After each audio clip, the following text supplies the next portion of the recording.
Hello everyone, नमस्ते सभी को। तो आज हम इस सीरीज़ का नया चैप्टर स्टार्ट करेंगे जिसके अंदर हम रेशियो, प्रोपोर्शन एंड वेरिएशन के कुछ अच्छे प्रॉब्लम्स देखेंगे, जिसके थ्रू हम अपना कंसेप्ट भी रिवाइज करेंगे और कुछ नए नए एडवांस प्रॉब्लम भी देखेंगे। तो स्टार्ट करते हैं।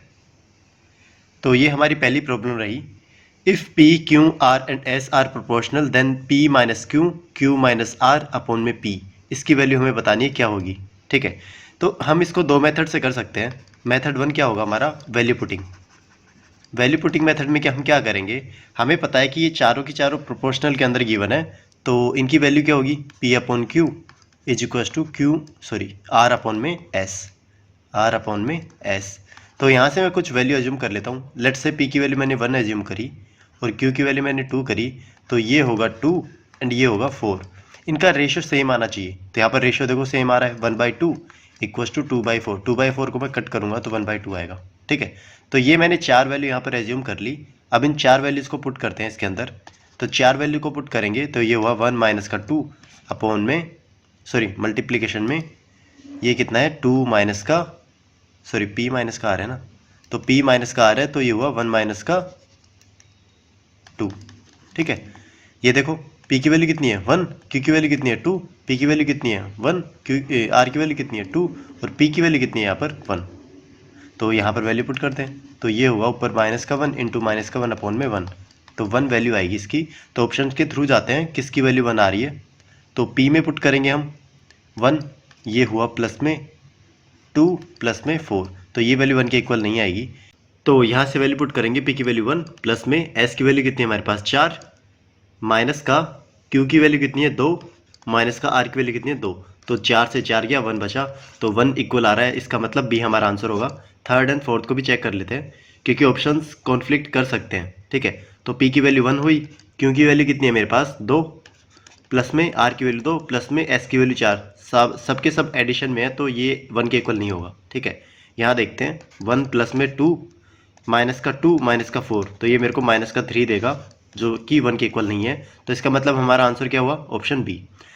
मेथड तो हमारा ये हो गया वैल्यू पुटिंग। अब हम क्या करेंगे, मेथड 2 से भी सोल्व करेंगे। क्यों, क्योंकि हमारी सेंसेस डेवलप करेगा। जब नई नई प्रॉब्लम्स आएंगी ना, तो यही सेंसेस हमारी काम आएंगी उन प्रॉब्लम को सोल्व करने में। ठीक है, तो देखते हैं इसे करेंगे कैसे। तो हमें यहाँ पर गिवन है P अपॉन में Q equals to R upon में S, ये रेशो हमें गिवन है, तो इसको मैं K के इक्वल पुट कर लेता हूँ। ठीक है, लेट से मेरा K कोई कांस्टेंट है। अब यहाँ पर गिवन क्या है, P माइनस का Q और ये हुआ P माइनस का R अपॉन में P। तो इसको मैं मल्टीप्लाई करूँगा ना, तो ये हुआ मेरा P स्क्वायर और ये हुआ माइनस का PQ माइनस का PR और प्लस का QR। ठीक है, ये वैल्यूज आई हमारे पास अपॉन में ये P नीचे। ठीक है, अब यहाँ से मैं देखूंगा, इस वैल्यू को मैं सोल्व करूंगा ना, तो इसको मैं क्या लिख सकता हूँ, PS इक्वल्स टू QR। ये मैंने कैसे लिख दिया, बस मैंने क्या किया है, क्रॉस मल्टीप्लाई किया है दोनों को, तो PS इक्वल्स टू QR। तो ये जो QR है ना, QR, इसको मैं PS लिखूंगा। क्यों, क्योंकि मेरे पास जो ये नीचे P है ना, इसको मेरे को हटाना है। देखो नीचे P किसी के पास नहीं है, तो ये नीचे वाला P है ना, मेरे को हटाना है। तो ये कैसे हटेगा, सबको P की टर्म्स में लेके आऊँगा, फिर P कॉमन ले लूँगा मैं। तो ये हुआ P स्क्वायर माइनस का PQ माइनस का PR, और यहाँ पर बचा क्या है मेरे पास, प्लस में PR या फिर क्या है PS है। ठीक है, PS अपॉन में P। अब यहाँ से मैं P कॉमन लूँगा ना, तो ये बचा मेरा P माइनस का Q माइनस का R प्लस के S अपॉन में P। तो P से P कैंसिल, तो ये वैल्यू क्या आई मेरे पास, ये आई मेरे पास P प्लस का आगे ले लेता हूँ P प्लस का S माइनस का Q माइनस का R। तो ये देखो किस टर्म्स के अंदर है, तो ये ऑप्शन बी के अंदर है मेरा, तो इसलिए मेरा ऑप्शन बी करेक्ट हुआ। ठीक है, तो मेथड तो हमें मेथड 1 ही यूज़ करना है, बट लेकिन ये हमारा जो मेथड 2 है ना, ये हमारे प्रॉब्लम सॉल्विंग स्किल को डेवलप करेगा, इसलिए ये मेथड भी किया करो। ठीक है, नेक्स्ट पे चलते हैं। इस टाइप की मैंने 4 प्रॉब्लम ली है यहाँ पर। ठीक है, चारों की चारों सेम है, चारों की चारों प्रॉब्लम यहाँ पर सेम है। इसमें से मैं एक प्रॉब्लम सोल्व करवाऊंगा, देखते हैं कौन सी करवाता हूँ। हार्ड वाली ले लेता हूँ, बाकी 3 आपको करनी है। तो लेट से मैं फोर्थ वाली सोल्व करवाता हूँ। ठीक है, तो यहाँ पर बोल क्या रहा है कि x varies jointly as y and z। ठीक है, तो x कैसे वेरी करता है, दोनों पे वेरी करता है, y पे भी और z पे भी। ठीक है, यहाँ पर वेरीज, अब ये नहीं गिवन है, यहाँ पर देखो ये डायरेक्टली भी नहीं गिवन और इन्वर्सली भी नहीं गिवन। तो इस केस में हम क्या करते हैं, दोनों को डायरेक्टली प्रोपोर्शनल लेते हैं, ठीक है। तो एक्स हमारा वेरीज होगा कैसे, वाई एंड जेड के डायरेक्टली प्रोपोर्शनल होगा। अब बोल क्या रहा है, अगर अब मैं इसे हटाऊंगा तो मेरे पास एक कांस्टेंट टर्म आएगी, लेट्स से के इंटू वाई जेड। अब यहाँ पर मेरे को जो कांस्टेंट टर्म है ना के, उसकी वैल्यू फाइंड आउट करनी पड़ेगी। तो यहाँ पर लिख लेता हूँ। तो x की वैल्यू कितनी आ गई मेरे पास, के वाई एंड जेड। अब यहाँ पर देखो y की वैल्यू कितनी गिवन है 3, z की वैल्यू कितनी गिवन है 2। उस केस में जो x की वैल्यू है ना कितनी आ रही है मेरे पास 6। तो यहाँ पर इसमें पुट करेंगे तो x की वैल्यू मेरे पास 6, के यहाँ पर y की वैल्यू 3 और z की वैल्यू 2। तो यहाँ से मैं k की वैल्यू निकालूंगा ना तो मेरे पास 1 आएगी। तो सिंपली x की वैल्यू कितनी आ गई मेरे पास, y z। तो ये हमारे पास इक्वेशन रहेगी, इक्वेशन 1 बोल दो या कुछ भी बोल दो। अब जो वैल्यू देगा ना उस केस में हमें x की वैल्यू फाइंड आउट करनी पड़ेगी। तो y की वैल्यू कितनी है 5 और z की वैल्यू कितनी है 7। तो इस केस में वैल्यू पुट करते हैं तो x की वैल्यू कितनी आएगी 5 इंटू 7, तो ये हुआ 35। तो 35 इस केस में मेरा आंसर होगा ऑप्शन बी। इजी प्रॉब्लम है, आप कर सकते हो आराम से, आप कर लोगे, ठीक है। तो ये 3 प्रॉब्लम आपको सोल्व करनी है। आगे चलते हैं। देखो बोल क्या रहा है, इफ p अपॉन में q plus R equals to q upon में p plus R is equals to r upon में p plus Q, each fraction is equals to, हमें बताना है कि ये फ्रैक्शन है ना, मतलब हर एक फ्रैक्शन ये वाली ये वाली ये वाली किसके इक्वल होगी, ठीक है, ये हमें बताना है। तो इसको सोल्व करवाने से पहले एक मेरे पास बेसिक मेथड है, ठीक है, ये या फिर ट्रिक बोल दो या फिर बोल दो एक फॉर्मूला है मेरे पास। तो एक फॉर्मूला होता है मेरे पास, फॉर्मूला क्या होता है, वो फॉर्मूला होता है मेरे पास, let say a by B equals to C by D equals to E by F. ये चीज़ें गिवन है ना, तो ये फ्रैक्शन मेरे पास किसके इक्वल होगी, इन सभी का सम कर दो। इन सब का सम करूँगा a plus C plus E upon में b plus D plus F, ठीक है, इसके इक्वल होगा। यहाँ पर लेट से 2 टर्म है मेरे पास, a अपॉन में b equals to C upon में डी। तो इस केस में होगा a प्लस सी, ऊपर वाली चीज़ों को जोड़ दो और नीचे b प्लस डी, ठीक है, नीचे वाली चीज़ों को जोड़ दो। तो ये जो रेशियो आएगा ना, ये इनके रेशियो के इक्वल आएगा, लेट्स से के। तो इन दोनों चीज़ों को ध्यान रखना, काफ़ी इंपॉर्टेंट चीज़ है, ठीक है। तो देखते हैं इसे कैसे सॉल्व करेंगे। तो इसमें भी हमारे पास 2 मेथड है, मेथड 1 एंड मेथड 2।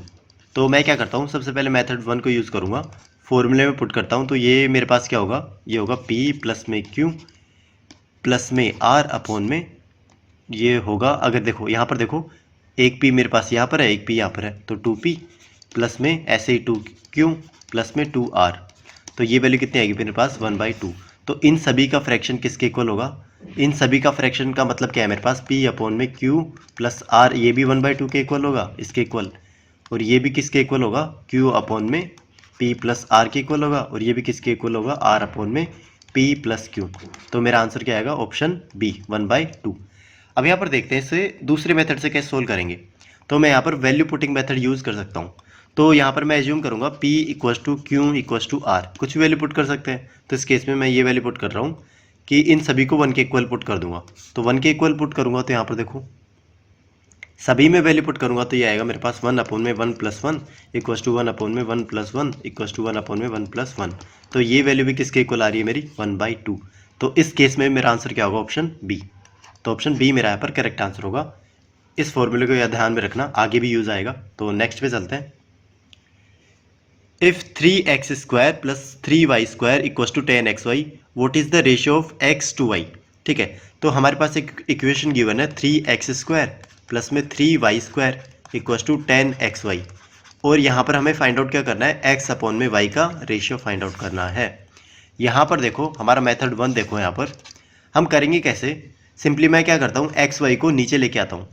तो ये होगा 3xy अपॉन में, सॉरी ये हुआ xy प्लस में 3y² अपॉन में xy इक्वस टू 10। यहाँ से मैं 3 कॉमन ले सकता हूँ, इसको मैं यहाँ पर इस 10 के नीचे भेज दूंगा। तो ये होगा मेरा x अपॉन में y, काट भी लेते हैं ना यहाँ पर। तो ये हुआ y अपॉन में x इक्वस टू 10 अपॉन में 3। अब यहाँ पर देखो लेट से xy को मैं क्या मान लेता हूँ, k, कॉन्स्टेंट k। तो ये वैल्यू होगी k प्लस में 1/k इक्वस टू 10/3, ठीक है। तो दो वैल्यू मतलब के की वैल्यू मेरे को ऐसी वैल्यू लेनी है यहाँ पर कि मेरे को 10/3 मिल जाए। तो इसको मैं थोड़ा सोल्व करूँगा ना, इसको 3 से डिवाइड कर दो तो ये हुआ 3 प्लस में 1/3। तो यहाँ पर देखो अब मैं इसको सिमिलर मैच करवाऊँगा ना, तो ये हुआ के की वैल्यू 3, तो यहाँ पर 1/k की वैल्यू कितनी आई 1/3। तो इस केस में जो के की वैल्यू आएगी ना वो कितनी आएगी 3। तो ये इसका मतलब क्या है, जो के मेरे पास कितना है x/y है ना, तो इसकी वैल्यू कितनी आएगी 3, और नीचे कुछ भी नहीं है तो 1 एज्यूम कर सकता हूँ। ठीक है, तो x to y का रेशो मेरे पास कितना होगा 1/3। ठीक है, 3/1, 3/1 इसके अंदर है नहीं, तो इसका मतलब मैं क्या करूँगा 1/3। अब यहाँ पर 1/3 आंसर कैसे आया, यहाँ पर देखो मैंने k की वैल्यू 3 एज्यूम करी है, लेकिन मैं अपोजिट भी तो एज्यूम कर सकता हूँ, 1/3 भी तो एज्यूम कर सकता हूँ। अगर मैं k की वैल्यू 1/3 एज्यूम करूँगा तो उस केस में 1/k की वैल्यू कितनी होगी 3।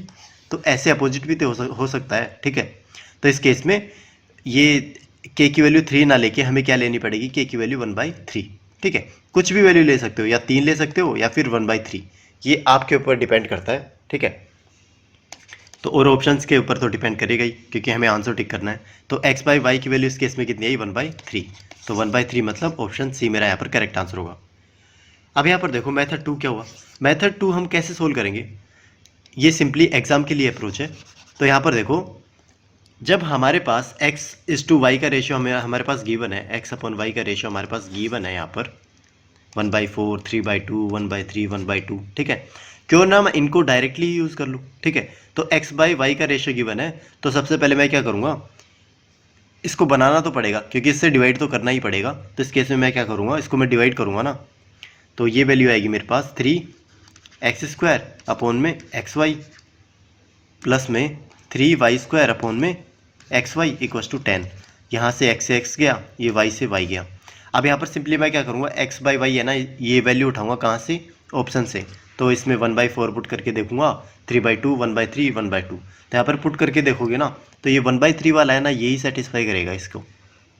यहाँ पर हमें गिवन है if p/q is equal to r/s। ठीक है, then the value of p² plus q² upon में r² प्लस s², इसकी वैल्यू हमें बतानी है। ठीक है, तो एक बार आप इसे ट्राई कर सकते हो।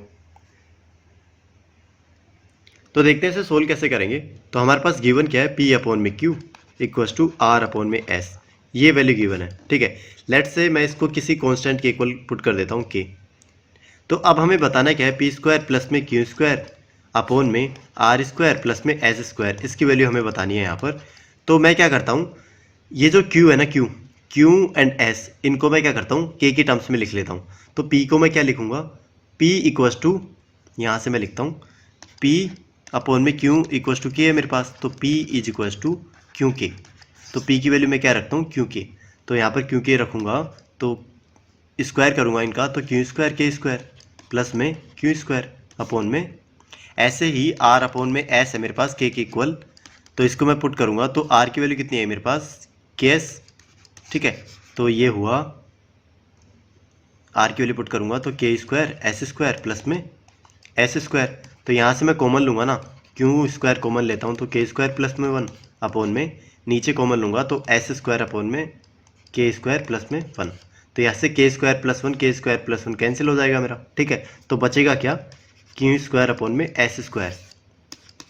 अब यहाँ पर देखो कि ऑप्शंस के अंदर मेरे पास q² अपॉन में s² कहीं पर है ही नहीं। ठीक है, तो अब आंसर कैसे फाइंड आउट करेंगे हम, तो यहाँ पर देखो हमारे पास रेशियो क्या गिवन है, q अपॉन में s। ठीक है, q अपॉन में s, तो इसको मैं थोड़ा रीअरेंज करूँगा ना इस रेशियो को, तो मैं इसको ऐसे भी लिख सकता हूँ, कैसे, p अपॉन में r equals to q upon में s। बस मैंने क्या किया है, r को मैं यहाँ लेके आ गया, q को यहाँ पर, तो हमारा k² आ गया यहाँ पर।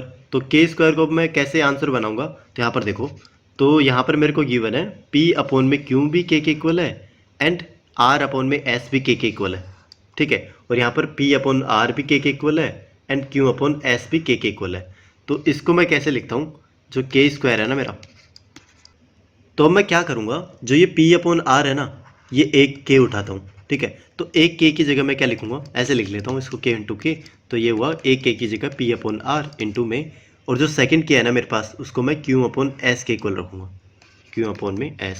तो ये वैल्यू मेरे को क्या देगा, p इंटू q अपॉन में r इंटू s, मतलब ऑप्शन डी। तो ऑप्शन डी मेरा इस केस में राइट आंसर होगा। ठीक है, और यहाँ पर आप दूसरा मेथड जो कि वैल्यू पुटिंग मेथड भी यूज़ कर सकते हो। ठीक है, वो वैल्यू भी हमें क्या देगा, पी क्यू अपॉन में आर एस। ठीक है, तो ऑप्शन डी उस केस में भी हमारा राइट आंसर आएगा, तो उसको आप सोल्व कर सकते हो। ठीक है, तो ऑप्शन डी मेरा यहाँ पर करेक्ट आंसर होगा। आगे चलते हैं। तो बोल क्या रहा है, P Q R and S क्या है, कंटिन्यूड प्रोपोर्शन के अंदर है। Then P minus Q sorry P minus का एस अपॉन में क्यू माइनस का आर क्या है, greater than equals to X है। ठीक है, तो हमें बताना है कि एक्स की वैल्यू क्या हो सकती है। तो यहाँ पर देखो greater than equals to X है। ठीक है, तो ये वैल्यू ग्रेटर होगी इससे, तो जो इसकी वैल्यू आएगी ना वो मैक्सिमम होगी किसके लिए, एक्स के लिए। ठीक है, तो बेसिकली हमें फाइंड आउट क्या करना है यहाँ पर, maximum value of x find out करनी है यहाँ पर। ठीक है, तो देखते हैं कैसे करेंगे। तो सबसे पहले ये कंटिन्यूड प्रोपोर्शन है ना, इसका मीनिंग समझ लेते हैं यहाँ पर। तो इसका मीनिंग क्या होगा, तो इसका मीनिंग है मेरे पास कि ये जो चार है ना, चार P Q R and S, अगर ये कंटिन्यूड प्रोपोर्शन के अंदर है ना, एक तरीके से ये जीपी के अंदर है। ठीक है, जीपी का मतलब, या फिर मैं ऐसे बोल दूं कंटिन्यूड प्रोपोर्शन के अंदर ही समझेंगे, जीपी छोड़ो। तो ये होगा पी अपॉन में Q equals to Q upon में R equals to R upon में एस। ठीक है, इन दोनों का रेशो, इन दोनों का रेशो, इन दोनों का रेशो, फिर आगे भी कोई टर्म आएगी ना उनका रेशो, इन सब का रेशो इक्वल होगा किसके, के इक्वल, जो हमें पता नहीं है। ठीक है, तो ये कांस्टेंट ले लिया हमने। अब यहाँ से देखो हमें वैल्यू क्या फाइंड आउट करनी है, पी माइनस का एस अपॉन में क्यू माइनस का R is greater than equals to X. तो अब मैं यहाँ से क्या करता हूँ कि ये जो सारे के सारे टर्म्स है ना, इनको मैं पी की टर्म्स में लिख लेता हूँ इनको। तो उससे क्या होगा, ये मेरा कैंसिल हो जाएगा, एक ही टर्म में आ जाएगा। तो वो पी जो वेरिएबल होगा ना, ये मेरा कैंसिल हो जाएगा। तो देखते हैं, तो क्यू को मैं कैसे लिखूंगा, तो इसको लेना है। ठीक है, तो क्यू को उधर लेके आऊँगा तो के नीचे आ जाएगा, तो पी अपॉन में के। ऐसे ही आर को मैं कैसे लिखूंगा, यहाँ देखो आर को मैं पी की टर्म्स में लिखूंगा ना, तो यहाँ पर देखो आर को पहले मैं क्यू की टर्म में लिखता हूँ, तो क्यू अपॉन में के, इस वाली एंड इस वाली टर्म को देखो, आर उधर जाएगा तो के नीचे आ जाएगा, क्यू अपॉन में के। और यहाँ पर जो क्यू है उसकी वैल्यू हमें पता है पी अपॉन में के, तो यहाँ से आर की वैल्यू कितनी आई है मेरे पास, पी अपॉन में के स्क्वायर। ठीक है, पी की क्यू की वैल्यू आ गई, आर की वैल्यू आ गई। अब एस की वैल्यू क्या होगी, ऐसे ही जब एस की वैल्यू फाइंड आउट करेंगे ना, तो वो वैल्यू आएगी मेरी पी अपॉन में के क्यूब। ठीक है, तो ये वैल्यूज आ गई मेरे पास। तो पुट करते हैं डायरेक्ट इनको, तो पुट करेंगे तो ये होगा मेरा पी माइनस का एस की वैल्यू कितनी आई, पी अपॉन में के क्यूब अपॉन में क्यू की वैल्यू कितनी है मेरे पास, पी अपॉन में के माइनस का पी अपॉन में के स्क्वायर। ये greater than equals to X होना चाहिए। अब यहाँ से मैं क्या करूँगा, पी कैंसिल कर देता हूँ और एलसीएम लूँगा, तो ये होगा मेरा के क्यूब माइनस का 1 अपॉन में के क्यूब अपॉन में, और ये होगा के माइनस का 1 और ये हुआ अपॉन में के स्क्वायर।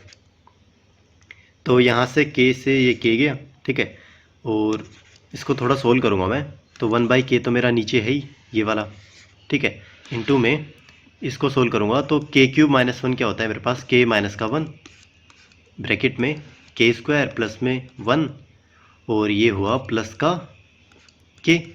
ठीक है, ये होता है ना ए क्यूब माइनस बी क्यूब का फॉर्मूला होता है मेरे पास, ए माइनस का बी, और यहाँ आया ए स्क्वायर प्लस में बी स्क्वायर प्लस का ए बी।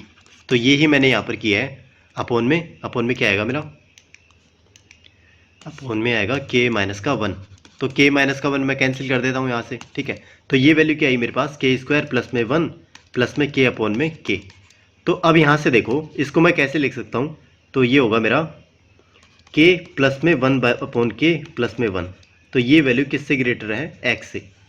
तो अब यहाँ पर देखो मेरे पास वैल्यूज़ क्या आ गई, के प्लस में 1 अपॉन के प्लस में 1 is less than greater than equals to X. तो अब ये वाली टर्म देखो, तो इसकी मैक्सिमम वैल्यू क्या होती है मेरे पास, या फिर मिनिमम वैल्यू बोलते हैं ना, मिनिमम वैल्यू क्या होगी मेरे पास, इस केस में मिनिमम वैल्यू होगी मेरे पास 2। ठीक है, तो 2 पुट करेंगे यहाँ पर, क्यों, क्योंकि इसकी जो मिनिमम वैल्यू होगी ना वही इसके लिए मैक्सिमम वैल्यू होगी। ठीक है, कैसे, क्योंकि ग्रेटर देन इक्वल्स टू का साइन इधर है, तो इसकी मिनिमम वैल्यू मैं क्या लिख सकता हूँ, 2। ठीक है, तो 2 में 1 जोड़ूंगा तो ये वैल्यू आएगी x के इक्वल। ठीक है, तो इक्वल साइन ले लेता हूँ यहाँ पर, तो x की वैल्यू कितनी है मेरे पास 3। तो इस केस में मेरा आंसर क्या होगा, ऑप्शन बी। तो ऑप्शन बी मेरा यहाँ पर करेक्ट आंसर होगा। तो ये हमारी नेक्स्ट प्रॉब्लम रहेगी। ठीक है, हिंदी में लगाना भूल गया मैं यहाँ पर। ठीक है, तो अगली बार से हिंदी में लगा दूंगा। If 3 examiners can examine a certain number of answer book in 10 days. ठीक है, तो यहाँ पर देखो कि कुछ एग्जामिनर्स हैं मेरे पास, 3 एग्जामिनर्स हैं, वो क्या करते हैं, यहाँ पर बोल देता हूँ एग्जामिनर का मतलब नंबर, नंबर बोल देता हूँ 3 है मेरे पास, और जो डेज़ हैं वो कितने हैं मेरे पास 10 डेज़ है, और जो वर्किंग आवर है पर डे वो कितने हैं मेरे पास 4, ठीक है 4 आवर्स। वैसे तो ये प्रॉब्लम टाइम एंड वर्क के अंदर होनी चाहिए, बट लेकिन रेशियो भी कंक्लूड कर सकते हैं इसे, ठीक है। तो यहाँ पर देखो मेरे पास एक फार्मूला होता है, सबसे पहले फार्मूला देख लेते हैं हम। फार्मूला होता है मेरे पास N1 D1 into H1 upon में जो वर्क है ना मेरा W1 equals to N2 D2 into में H2 अपॉन में W2। यहाँ पर N क्या है मेरे पास, नंबर ऑफ टास्क फोर्स बोल सकते हैं, या फिर बोल सकते हैं कि नंबर ऑफ मैन्स आएंगे यहाँ पर। और ये D क्या है मेरे पास, नंबर ऑफ डेज। H क्या है, नंबर ऑफ आवर्स। और ये क्या हुआ है, W1 क्या है मेरे पास, वर्क, जितना ये तीनों मिलकर काम कर रहे हैं। ऐसे ही N2 मेरे पास सेकंड नंबर, मतलब जो W काम कर रहे हैं ना वो पीपल है, D2 डेज के लिए करते हैं, और H2 आवर्स के लिए करते हैं पर डे, ठीक है। तो ये मेरे पास एक फॉर्मूला होता है, तो इसी फॉर्मूले का यूज़ करेंगे हम यहाँ पर। तो यहाँ पर देखो कि 3 एग्जामिनर है, वो क्या करते हैं, कुछ नंबर ऑफ बुकलेट्स करते हैं, मतलब कुछ काम करते हैं, हमें पता नहीं है वो, ठीक है। तो लेट से 3 नंबर ऑफ एग्जामिनर्स हैं, 10 घंटे काम करते हैं डेली, और जो 1 घंटे कितना करते हैं 4। तो ये हुआ, और कुछ काम करते हो लेट से x काम करते हैं इक्वल्स टू, अगर इसी काम को for how many hours a day would 4 examiners, 4 examiner करें, और डे तो वो पूछ ही रहा है तो डे हम डी के इक्वल ले लेते हैं, इनटू में पर डे कितना काम कर रहे हो, have to work in order to examine thrice the number of answers books in 30 days. तो thrice the number of answers करने हैं उनको, मतलब एक्स पहले काम कर रहे थे तो 3x काम करेंगे अब, ठीक है। और 30 दिन के अंदर कितना काम करेंगे, मतलब डेज हमें गिवन है यहाँ पर, आवर्स फाइंड आउट करने हैं। देखो आवर्स हमने गलती से डेज ले लिया, तो 30 डेज और आवर्स, तो अब यहाँ से काट लेते हैं। 4 से ये x से x गया, 4 से 4 गया, और 10 से ये 3 गया, और 3 से 3 गया, मतलब h की वैल्यू कितनी है मेरे पास। तो इसका मतलब क्या हुआ कि वो पर डे 3 घंटा काम करेंगे ना, तो उनका काम हो जाएगा। तो ऑप्शन ए मेरा इस केस में करेक्ट आंसर होगा, ऑप्शन ए। आगे चलते हैं। If P varies as R and Q varies as R, ठीक है, then which of the following is false. तो हमें बताना है कौन सा इनकरेक्ट होगा। तो मैंने पिछली वाली प्रॉब्लम्स के अंदर बताया था कि हमें सिर्फ वेरीज गिवन हो, ठीक है, ना डायरेक्टली प्रोपोर्शनल गिवन हो, ना इन्वर्सली प्रोपोर्शनल गिवन हो, या फिर ना डायरेक्टली वेरीज गिवन हो, या फिर ना इन्वर्सली वेरीज गिवन हो। तो उस केस में हम क्या करते हैं, हम डायरेक्टली प्रोपोर्शनल लेते हैं। तो यहाँ पर बोल क्या रहा है, P मेरे पास डायरेक्टली प्रोपोर्शनल है किसके, R के, एंड Q मेरे पास डायरेक्टली प्रोपोर्शनल है किसके, R के। तो यहाँ पर मैं बोल सकता हूँ कि जो मेरा ये P एंड Q है ना, P एंड Q इन दोनों को कंबाइन करूँगा तो P इंटू Q दोनों क्या है मेरे पास, डायरेक्टली प्रोपोर्शनल है किसके, R इंटू आर, मतलब R स्क्वायर के, ठीक है। तो ये होगा मेरा। अब यहाँ पर मैं और भी टर्म्स में लिख सकता हूँ, इनको ऐड भी कर सकता हूँ। अगर मैं इनको ऐड करूँगा ना, तो यहाँ देखो P प्लस में Q, ये भी तो क्या होगा, डायरेक्टली प्रोपोर्शनल टू R, क्योंकि अगर मैं Q को कांस्टेंट रख दूंगा तो जैसे जैसे R चेंज होगा वैसे वैसे P चेंज होगा। ऐसे ही मेरा जैसे जैसे अगर मैं P को कांस्टेंट रख दूंगा तो जैसे जैसे मेरा Q चेंज होगा ना वैसे ही R चेंज होगा, ठीक है। तो डायरेक्टली प्रोपोर्शनल का मतलब ये नहीं होता कि इन दोनों को मैं सिर्फ इसी टर्म्स में लिख सकता हूँ, इस टर्म्स में भी लिख सकता हूँ, और भी टर्म्स हो सकती है। कैसे, under root PR PQ is directly proportional to R, ठीक, ऐसे भी लिख सकता हूँ, या फिर मैं ऐसे भी लिख सकता हूँ PQ is directly proportional to R। इस केस में भी अगर Q कांस्टेंट हो जाएगा तो P वेरी करेगा, ठीक है। ऐसे ही अगर मेरा ये P कांस्टेंट हो जाएगा तो Q वेरी करेगा R पे, ठीक है।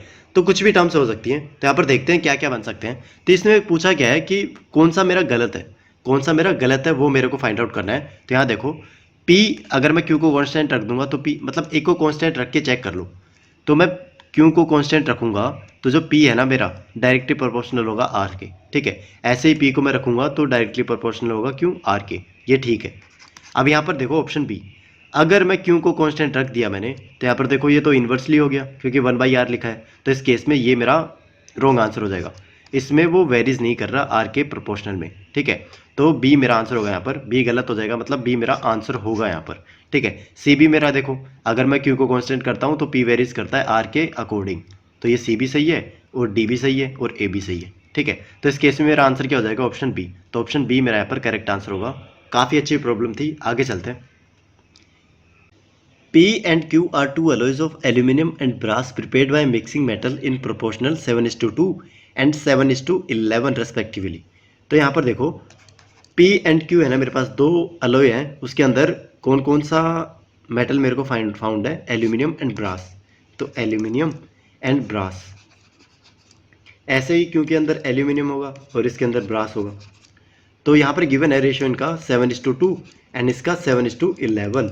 अब ये बोल क्या रहा है कि if equal quantities of two alloy are melted to form a third alloy R. ठीक है, तो ये जो आर है ना, आर ये कैसे बनेगा, P एंड Q है ना, इनकी इक्वल क्वांटिटी को मिक्स करके। तो इसमें भी एल्यूमिनियम होगा और इसके अंदर भी ब्रास होगा। ठीक है, तो हमें बताना है कि the proportion of aluminium and brass in R will be. तो हमें इन दोनों का रेशियो फाइंड आउट करना है।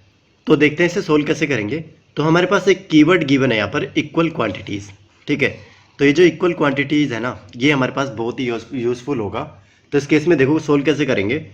तो यहाँ पर देखो 7 मान लो यूनिट मेरे पास एल्यूमिनियम है और 2 यूनिट ब्रास है। तो जो टोटल होगा ना P के अंदर वो कितना होगा, 7 + 2 11, सॉरी 7 + 2 9 होता है ना, मैं भी कहाँ जा रहा हूँ। तो 7 + 2 9। ठीक है, और ऐसे ही इनकी टोटल यूनिट कितनी होगी, 11 + 7 18। ठीक है, तो इसकी 9 है, इसकी 18 है। तो हमें बनाना क्या है, इक्वल क्वांटिटीज़ यहाँ पर बनानी है। तो इस केस में मैं क्या करूँगा, इस 9 को 18 बना लूँगा। ठीक है, तब इक्वल क्वांटिटीज़ हो जाएगी हमारे पास। तो इसको 2 से मल्टीप्लाई करूँगा, तो इसको भी 2 से मल्टीप्लाई करना होगा, इसको भी 2 से, क्योंकि इक्वल मल्टीप्लाई होंगे ना। तो इस केस में जो ये मेरा होगा ना, ये कितना होगा 14 और ये कितना होगा 4। अब ये कितना होगा 7 और ये कितना होगा 11। तो अब इक्वल क्वांटिटीज़ का रेशियो आ गया हमारे पास। ठीक है, तो अब सिंपली हम क्या करेंगे, एल्यूमिनियम को एल्यूमिनियम से ऐड कर देंगे और ब्रास को ब्रास से ऐड कर देंगे। तो 14 को मैं किस में ऐड करूँगा, 7 में। तो 14 + 7, और ऐसे ही ब्रास क्या है मेरे पास 4, इधर कितना है 11, तो ये कितना है मेरे पास 21 और ये कितना है 15। तो इसको कट करूँगा, ये 3 से जा रहा है मेरा, 3 7 21 और 3 5 15। तो 7:5 जो मेरे पास नया मेटल बनाया ना, आर नया एलोय बनाया ना, उसके अंदर एल्यूमिनियम एंड ब्रास का रेशियो कितना होगा, 7:5। तो ऑप्शन सी मेरा यहाँ पर करेक्ट आंसर होगा, 7:5। आगे चलते हैं। The incomes of P and Q are in the ratio 1:2। तो यहाँ पर मेरे को इनकम का रेशियो गिवन है, तो मैं यहाँ लिखता हूँ इनकम का रेशियो गिवन है किसका, P एंड Q का 1:2।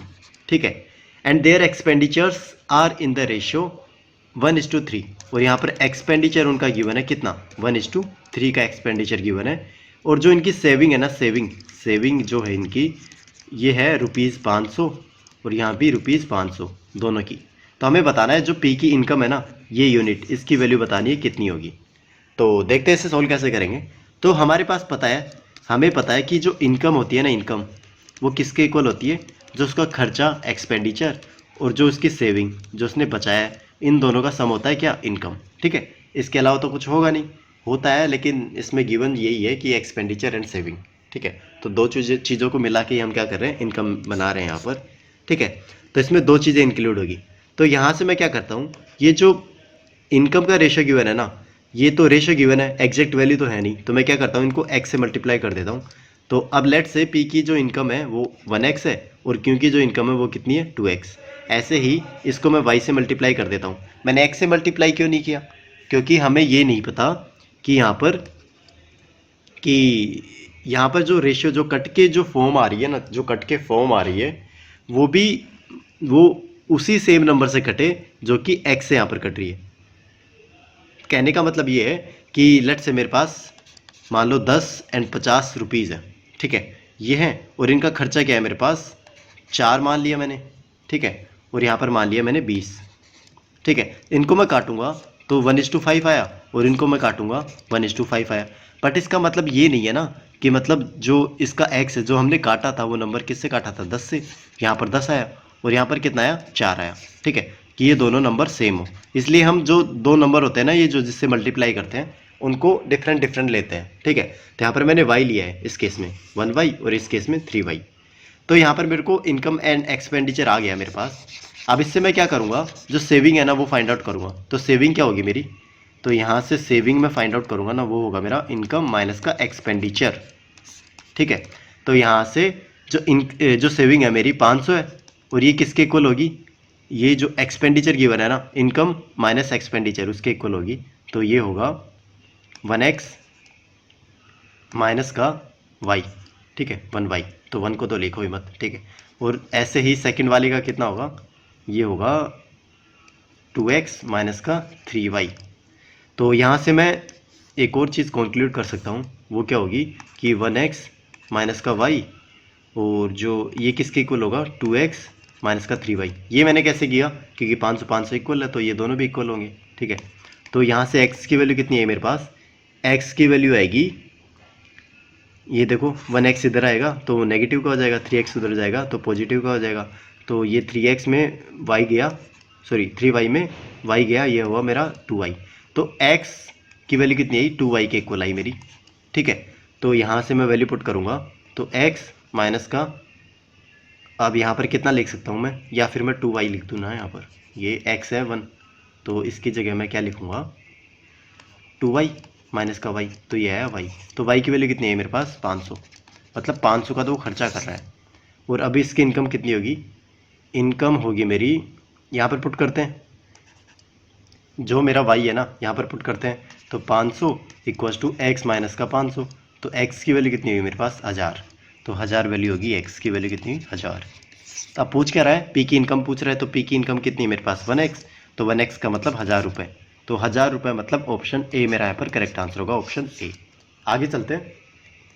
The speeds of 3 bikes are in the ratio 1:2:3, then the ratio between the times taken by these bikes to travel the same distance, ठीक है। तो यहाँ पर जो स्पीड्स है ना, स्पीड्स उनका रेशियो गिवन है कितना 1:2:3, ठीक है। ये रेशियो हमारे पास गिवन है स्पीड्स का।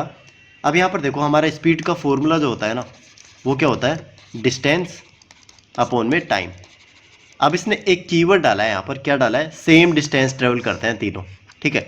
तो सेम डिस्टेंस ट्रेवल करते हैं तो मतलब ये कांस्टेंट हो जाएगा मेरा, कांस्टेंट।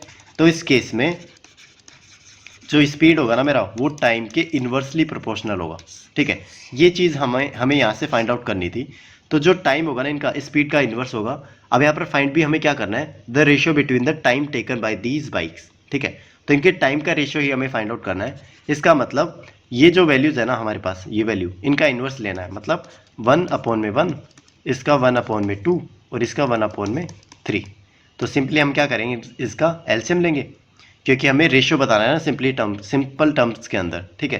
तो इस केस में हम एलसीएम लेंगे तो यहाँ आएगा 6/1, इसका एलसीएम कितना आएगा 3, 6/6 आएगा ना, ये आएगा 3/6, और ये आएगा हमारे पास 2/6, ठीक है। तो यहाँ से मैं कट करूँगा, 6 गया मेरा, तो ये रेशियो कितना आएगा टाइम का 6:3:2, तो ये हमारा टाइम का रेशियो होगा उनका, तो 6:3:2, तो ऑप्शन डी मेरा यहाँ पर करेक्ट आंसर होगा 6:3:2।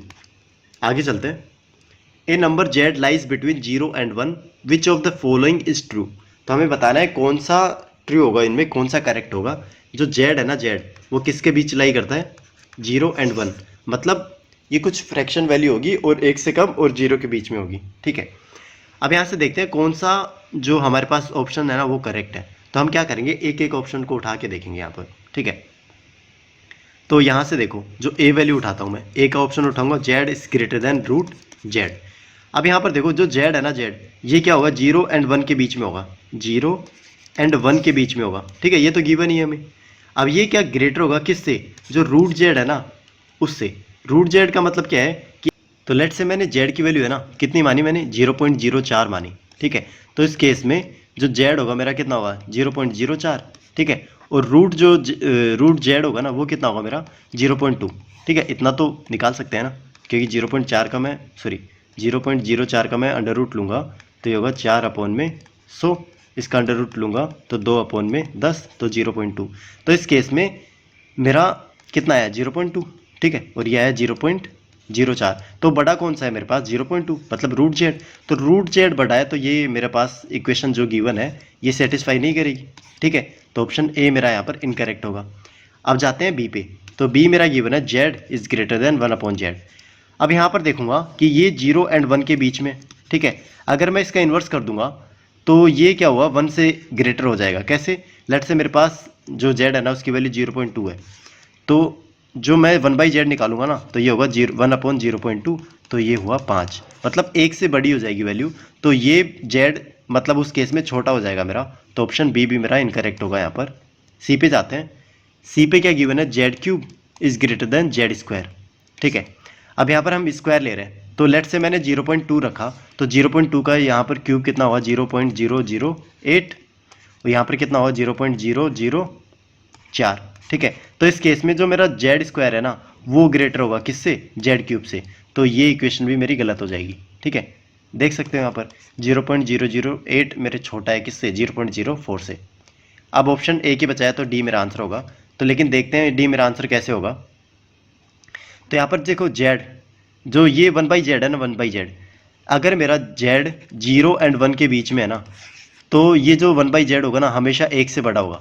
ठीक है, ये निकाल सकते हो आप, पुट करके देख सकते हो कोई भी वैल्यू 0 और 1 के बीच में, ये मेरा 1/z जो होगा ना 1 से बड़ा होगा। और ये जो रूट z है मेरा, रूट z, ये हमेशा क्या होगा, उसको छोटा बनाता जाएगा। छोटा कैसे, जैसे मेरा छोटा नहीं, या ऐसे बोल दूं मैं कि बड़ा ही बनाएगा एक तरीके से, लेकिन ये बोल दो कि z की वैल्यू मैंने 0.004 ली ना, तो उस केस में वैल्यू कितनी आएगी 0.2। लेकिन ये जितना छोटा वैल्यू लोगे ना आप यहाँ पर 0.004, तो उस केस में उतने जीरो ऊपर लग जाएंगे और उतनी ही बड़ी वैल्यू आएगी हमारे पास।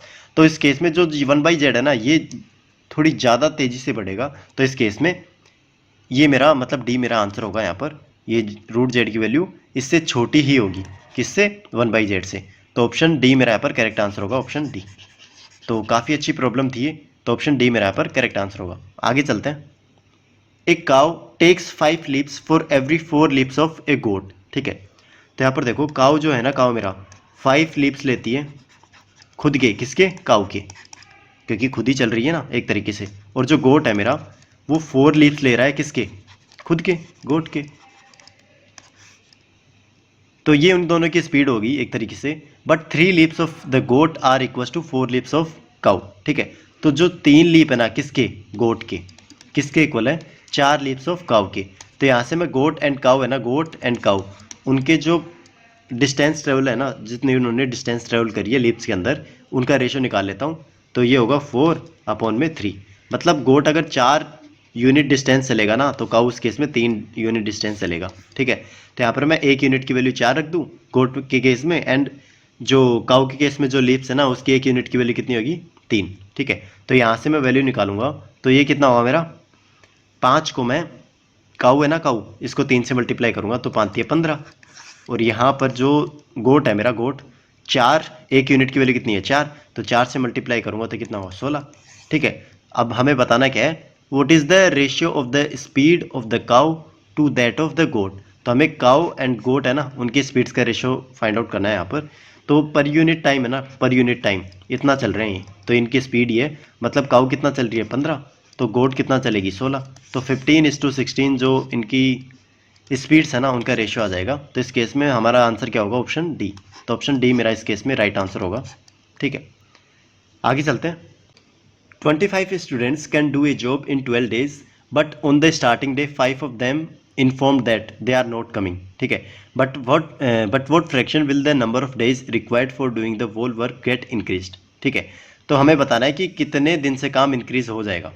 तो यहाँ पर देखो कि मेरे पास 25 स्टूडेंट्स लगे हुए हैं, ये स्टूडेंट्स हैं, ये लगे हुए हैं कितने दिन तक, 12 दिन तक, तो ये काम कंप्लीट हो जाता है मेरे पास। ठीक है, तो टोटल वर्क लेट से एक की इफिशियंसी 1 है, एक की इफिशियंसी 1 है, तो उस केस में जो मेरे पास टोटल वर्क होगा ना 25 × 12 × 1, ये मेरे पास टोटल वर्क होगा। ठीक है, अगर इसी वर्क को यहाँ पर देखो स्टार्टिंग में 5 जो स्टूडेंट्स हैं ना वो नहीं आते, ठीक है, मतलब आते ही नहीं है पूरे काम में, तो उस केस में जो नंबर ऑफ स्टूडेंट्स है वो कितने होंगे, 20। तो 20 लोग ही ये काम करेंगे सारा, मतलब अगर 25 के 25 आते तो ये इतना काम हो जाता। ठीक है, 12 दिन के अंदर ख़त्म हो जाता, बट वो आए नहीं। ठीक है, तो उस केस में जो 20 स्टूडेंट्स है ना कुछ डेज़ के लिए काम करेंगे, लेट से डी, और हमने एक जो स्टूडेंट्स है ना उनकी एफिशिएंसी कितनी मानी है, 1, तो 1, तो इस केस में ये होगा। तो यहाँ से मैं डी की वैल्यू निकाल सकता हूँ, क्योंकि टोटल वर्क जितना ये कर रहे हैं उतना इनको करना पड़ेगा। ठीक है, बस क्या होगा कि जो नंबर ऑफ डेज है ना वो इंक्रीज़ हो जाएंगे। तो इस केस में जो डी की वैल्यू आएगी ना वो कितनी आएगी, काट के देखते हैं, 5×25 5 × 20, और ये हुआ 4 × 12 मतलब 15। तो 15 डेज है ना, इनको लगेंगे, किनको, ये जो 20 स्टूडेंट्स है ना यहाँ पर काम कर रहे हैं, उनको 15 दिन लगेंगे। तो यहाँ पर देखो पहले कितने लग रहे थे 12 डेज, अब कितने लग रहे हैं 15। तो इंक्रीज कितने दिन से हो गया 3। ठीक है, तो हमें यही बताना है कि जो इंक्रीज्ड काम हुआ है ना ये कितना फ्रैक्शन है जो पहले काम कर रहे थे। तो इसका मतलब 3/12 ये फ्रैक्शन होगा, फ्रैक्शन वैल्यू मतलब 1/4। तो 1/4 है ना, 1/4 इतने दिन से इंक्रीज हो जाएगा काम हमारा। तो ऑप्शन डी मेरा यहाँ पर करेक्ट आंसर होगा। काफ़ी अच्छी प्रॉब्लम थी ये भी। आगे चलते हैं। 3000 is distributed among P, Q and R such that P gets 2/3 of vote Q and R together get and R gets 1/2 of the vote P and Q gets together। तो हमें R का share बताना है। तो ये काफ़ी easy problem है। हमें क्या करना है, सिंपली इक्वेशन फॉर्म करनी है यहाँ पर। तो 3 बंदे हैं मेरे पास P, Q and R, उनके पास 3000 रुपये। ठीक है, तो कैसे डिवाइड करेंगे। तो यहाँ पर बोल रहा है कि जो P है ना, P उसको कितना मिल रहा है 2/3 किसका, Q प्लस R का। ठीक है, तो यहाँ से मैं क्या करूँगा, P और Q प्लस R को मैं रेशियो के अंदर ले आता हूँ। तो ये हुआ 2:3। मतलब 2 यूनिट अगर P को मिल रही है तो 3 किसको मिल रही है, Q एंड R को। तो यहाँ से टोटल यूनिट, क्योंकि 3 ही बंदे हैं मेरे पास P plus Q plus R, तो P plus Q plus R है ना जो इन तीनों को, ये कितना मिलेगा 3 + 2 5, 3 + 2 5। तो ये 5 यूनिट रिप्रेजेंट किसको कर रही है, 3000 को। तो एक यूनिट मेरे पास कितनी होगी 600। ठीक है, तो एक यूनिट 600 हो गया। इसका मतलब जो P है ना, P उसको कितना मिलेगा 1200, और जो Q प्लस R है उसको कितना मिलेगा 1800। तो यहाँ पर P की वैल्यू तो मेरे पास आ गई, P का शेयर कितना आ गया 1200। ठीक है, तो P का शेयर आ गया मेरे पास। अब आगे क्या बोल रहा है, जो मेरे पास R है ना, R उसको कितना मिलेगा 1/2 of P plus Q, P plus Q का 1/2, इसी से निकाल लेते हैं हम। तो यहाँ से R अपॉन में P प्लस Q की वैल्यू कितनी आई मेरे पास 1/2। मतलब कहने का मतलब क्या है, R का शेयर 1 होगा तो P प्लस Q का कितना होगा 2। तो इस केस में जो टोटल होगा ना P plus Q plus R का रेशो शेयर, उसका कितना होगा 3 यूनिट। 3 यूनिट किसको रिप्रेजेंट कर रहा है 3000 को। तो एक यूनिट की वैल्यू कितनी होगी 1000। तो इस केस में एक यूनिट ही किसको गिवन है, R को। तो इसका मतलब 1000 रुपये R का शेयर हुआ, और उसने पूछा क्या है, R का शेयर ही पूछा है। तो इस केस में ऑप्शन बी मेरा यहाँ पर करेक्ट आंसर होगा, ऑप्शन बी।